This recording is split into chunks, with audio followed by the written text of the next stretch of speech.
Aquí seguimos, ¿verdad? Dice, la diferencia entre los judíos griegos y los hebreos los llevaron a un conflicto. Los judíos griegos empezaron a quejarse y a murmurar. Escuchen bien quién fue que comenzó a quejarse.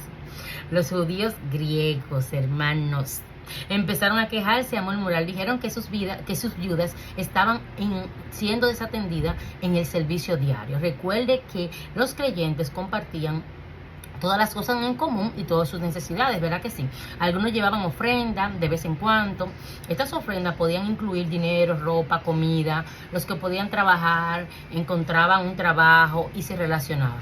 Pero cada día las viudas podían recibir ayuda. Con todo, habían descuidado a algunas viudas griegas. Quizás era por la barrera del idioma. Algunos piensan que quienes estaban a cargo del dinero y de la comida eran hebreos. Eso ahí como que suena un chingachime, ¿verdad? Como que, ok, las que estaban descuidadas eran las griegas, vamos a poner. Y el problema era por el idioma. Pero para ponerlo un poquito más, era que los que repartían el dinero y la comida, no lo dice la Biblia, los estudiosos en sus posibilidades, con sus estudios, dicen que posiblemente el conflicto vino a que eran hebreos. Y como ellos tenían sus situaciones del idioma y por igual de sus diferencias de lugar de nacimiento, supuestamente este era el problema. Dice, considerando esta razón, podía suceder que las viudas griegas no fueran atendidas. Eso era el problema. Pero las quejas y las murmuraciones eran el peor problema. La Biblia nos dice que hagamos todo sin murmuraciones, basado en Filipenses 2:14. Busque la palabra quejas o murmuraciones en una concordancia. Se dará cuenta de que Dios frecuentemente juzga a los que se quejan, y en ocasiones cayó fuego sobre los israelitas que se estaban quejando. Ay, ay, ay. Fuerte, aunque ya no es como antes, demasiada misericordia. Números 11:1. Otros se enfermaron porque se quejaron de la comida, basado en Números 11:4-20 y 32-34. Otro día, Dios envió serpientes venenosas para que mordieran a los que estaban quejándose. O sea, hermano, aquí basado en la palabra y este estudio, la queja es peligrosa. Por eso es que a veces, cuando mi humanidad quiere quejarse, yo digo, espérate. No es porque lo que sucedía aquí está sucediendo, después de la gracia hay mucha misericordia, pero como que se nos va notando ahí alguito ahí. Yo siento que cada vez que nosotros nos quejamos, porque a veces nuestras quejas vienen de la consecuencia de nuestros propios actos, y estamos viendo la consecuencia y nos queremos quejar, y después tú misma te dices, pero ¿de qué tú te estás quejando, Rosa? Si lo que tú estás viviendo fue lo que tú buscaste. O sea, tenemos que ser conscientes de nuestros errores. Entonces, a veces las quejas no son vanas, o sea, no son válidas delante de Dios. ¿Por qué? Delante de Dios me puedo quejar, pero no hay problema. ¿Cómo son las quejas de nosotros?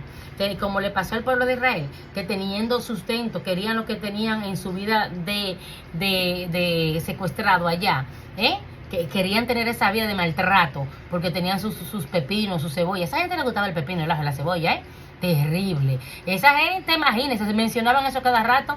Y yo me como, bueno, excepto que la cebolla y el ajo para cocinar, pero los pepinos a veces me los como yo obligado porque son saludables. Pero cada rato recordándose, y yo loca por probar ese maná, que en verdad era algo exquisito. Mira María, muerte la risa. Hermano, era algo del mejor chef. De algo que no se conocía, algo bueno, algo que nunca yo hubiese probado, y unas codornices premium, hermano, que venían allá rellenitas sin ningún tipo de situaciones, una herida, una cosa, no, hermano. Entonces el pueblo de Dios, pues siempre seguimos siendo malo agradecidos, así que seamos agradecidos. Esa parte de la queja ahí tenía que venir, porque yo creo que en algún momento nos llegamos a quejar. Cuando eso viene, dele duro a eso. Amén, hermana pastora. Buenas noches, hermano. Amén. Pastora, ayer hablamos de eso en la iglesia, eso es cierto. Amén, amén. Y hablábamos con la iglesia que la palabra murmuración es la palabra mensural, que saca maldad de la boca. Cuando una persona murmura, significa venir. Y por eso era que era tan despreciable para Dios cuando el pueblo de Israel se quejaba. Estaban llenos de amargura. La amargura nos lleva a la murmuración, a la queja, a eso que usted está diciendo, que el Señor le dio ese pan del cielo, que significa de agua concebida, que es el Espíritu y la palabra. Ujú. Y ellos no la aceptaron, pues dice que era una muela con sabor a miel, o sea, como si comer con flake con miel, será. Era algo divino, ¿verdad? ¿Era algo rico? ¿Cuál es la queja? Ay, y ellos decían que estaban cansados de comer eso. Dios mío. Y así somos nosotros. Que No, hermana. La verdad es que es muy real, pastor. Gracias por el aporte. Hermanos, hojuela de miel. Nah, el ser humano es quejón, es quejón. Dios nos invita a presentarle nuestras necesidades. Él quiere que oremos por nuestros problemas, pero le gusta oír nuestras peticiones junto con acción de gracia. No con quejas, sino con acción de gracia. Él como que nos dice, ¿qué tú necesitas, mija? Dime qué es lo que tú necesitas. Yo necesito esto y lo otro. ¿Por qué tú me dejaste que yo? No, eso no. Padre, Señor, te doy gracias por este día, Jehová. Mira, con agradecimiento, Señor. Yo no sé, esa es mi forma, esa es mi forma.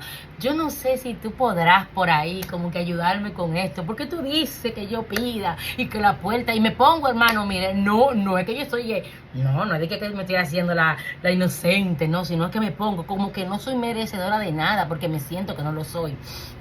Si te place, si es tu voluntad, y si no, pues dame la fuerza para soportar el tiempo de la espera. Amado, porque es que nosotros no nos merecemos nada de eso, nos da demasiado a nosotros, y nosotros estamos como que si nosotros tenemos un contrato con Dios. Dios, tú tienes que darme esto, y si no esto y esto, dejemos eso, que eso no es así, hermano. Ese espíritu de manipulación, fuera en el nombre de Jesús, saquémoslo de nuestro entorno, porque Dios no coge manipulación. Incluso cuando manipulamos, porque esa es la otra parte, el tiempo de la gracia, se usa la manipulación. Cuando manipulamos, retrasamos nuestras bendiciones. No se sorprenda que, ay, ¿y por qué tú hiciste eso? Si yo esto y lo otro. Pero yo hice esto. ¿Y tú te acuerdas cuando yo predicaba en la calle? ¿Tú te acuerdas cuando se salvaron tanto conmigo? Manipuladores, le hemos hablado de esto aquí. O sea, nosotros no tenemos cómo pagar lo que Dios ha hecho por nosotros. No tenemos, y tampoco vamos a tener nunca. Por más que hagamos, hermanos, por más que usted y yo hagamos, nunca vamos a tener ese precio pago. Ya Él lo pagó con su Hijo. Así que vamos a tratar de que nosotros lo que le pidamos a Dios sea con acción de gracia. Ok, vamos al tema que hablamos del problema, de la solución, que tenemos 3 en este perdón. Pero antes de ese tema, vámonos a la palabra para darle un retoquito de lo que estuvimos leyendo al inicio. Para los que entraron último en Hechos 6, estamos ahí en ese tema. Elección de los 7 diáconos, ¿verdad? Dicen aquellos días, como crecía el número de los discípulos, hubo murmuraciones de los griegos contra los hebreos, de que las viudas de aquellos eran desatendidas en la distribución diaria. Por eso es que aquí habla, cuando usted se va a otra traducción, cuando usted se va a otra, al original, es lo mismo. Posiblemente era lo que el autor aquí estaba diciendo, que eran por el idioma, y porque eran griegas, y porque eran descendientes hebreos. Entonces los 12 convocaron a multitud de los discípulos y dijeron: no es justo que nosotros dejemos la palabra de Dios para servir a las mesas, porque no podían dejar de ministrar, ¿verdad? Que si una cosa no se puede dejar para hacer otra. Mejor vamos a hacer esto. Y luego del versículo 3: buscad pues, hermanos, de entre vosotros a 7 varones de buen testimonio, llenos del Espíritu Santo y de sabiduría, a quienes encarguemos de este trabajo. El versículo 4 dice: y nosotros persistiremos en la oración y en el ministerio de la palabra. Esto es muy importante y aquí me voy a detener. Nosotros como ministros, como las personas pastoras que están acá, las personas pastoras que pueden estar escuchando esta palabra, nosotros no podemos saturarnos, hermanos, con todo. Eso pasó con Moisés y aquí pasó también en el tema de Hechos 6, en el punto de escoger a los diáconos. No podemos cargarnos tanto que nosotros al fin nos vamos a explotar, hermano, en torno a todo. El pastor no puede ser el que dirija. Pero no es que la iglesia es pequeña, la iglesia va creciendo, pero el pastor no quiere dar. Tú tienes que exhortar, claro, orar, buscar dirección y poner a la persona acá, poner a la persona allá. Si hay una situación con esa persona, vamos, restáurese. Cuando usted esté listo, usted venga y pone la posición, porque tampoco es que para llenar espacio vamos a buscar personas. Mire lo que dice aquí en el versículo 3, escuche bien lo que dice: buscó pues, hermanos, de entre vosotros a 7 de testimonios, escuche bien, testimonios llenos del Espíritu Santo. O sea, aquí es que yo me baso, es que los miembros de la iglesia no son las personas capacitadas para tomar un líder. Aquí que yo me baso en esta parte, que hemos hablado en otros estudios, en otros intensivos, de que los miembros de la iglesia, en una votación de ti marido no pingüe, ti marido no pingüe, pim, pim, pim, pim, porque allá me cayó la flechita, no señor. Los líderes de la iglesia se tienen que escoger, los miembros de la iglesia no pueden escogerlo, tienen que ser el cuerpo oficial, el pastor, los diáconos, ni tampoco que el pastor va a escoger, no, porque el pastor solo. Y los diáconos, pastor, porque que mire, ese siervo lo tenemos en observación. No, lo vamos a poner porque yo soy el pastor. No, mucho cuidadito ahí. Que por eso es que hay muchas iglesias que se van por el desván, que se caen por la barranca, hermano. Porque esto no se trata de usted ni yo. Esto no se trata de pensamientos humanos. Ahí usted se entra en la presencia del Señor. No puede cargar la iglesia completa, pero tampoco dársela a cualquier persona. Esas responsabilidades se dio en oración y en búsqueda, pero personas con testimonio lleno del Espíritu Santo. Puede ser que la persona que usted piensa que no es sea. ¿Y cómo yo me puedo dar cuenta que la persona que yo pienso que no es sea? Bueno, en la oración. Esta semana vamos a la iglesia de ayuno y oración. Dios no va a hablar. No, que sí, ayuno y oración y Dios para escoger el próximo año los miembros de la iglesia, los líderes próximos, que diácono, que sociedad, que se ven y que mínimos, no hermano, todos los líderes, las personas encargadas tienen una responsabilidad sobre la iglesia y ese es el responsable, el funcionamiento después del Espíritu Santo, el funcionamiento óptimo del cuerpo de Cristo. ¿Entiende usted?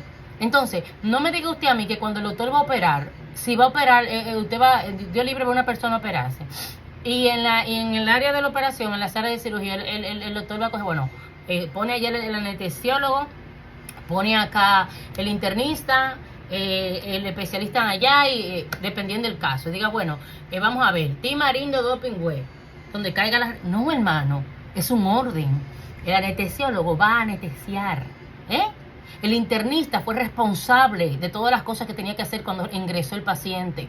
El especialista, porque tiene un problema en el corazón, está ahí pendiente, porque eso es su paciente y necesita medicarlo antes de recibir la operación. Entonces, estas cosas son organizadas en Cristo primero y luego en nosotros. Todo fue en el orden en Cristo. Mire aquí, por eso me detuve en el versículo 3. Y en el 4, para que entendamos que nosotros, mire lo que dice el 4, y nosotros persistiremos en la oración. O sea, voy a poner a personas dirigidas por el Espíritu Santo, pero nosotros nos vamos a descuidar a orar por esa responsabilidad.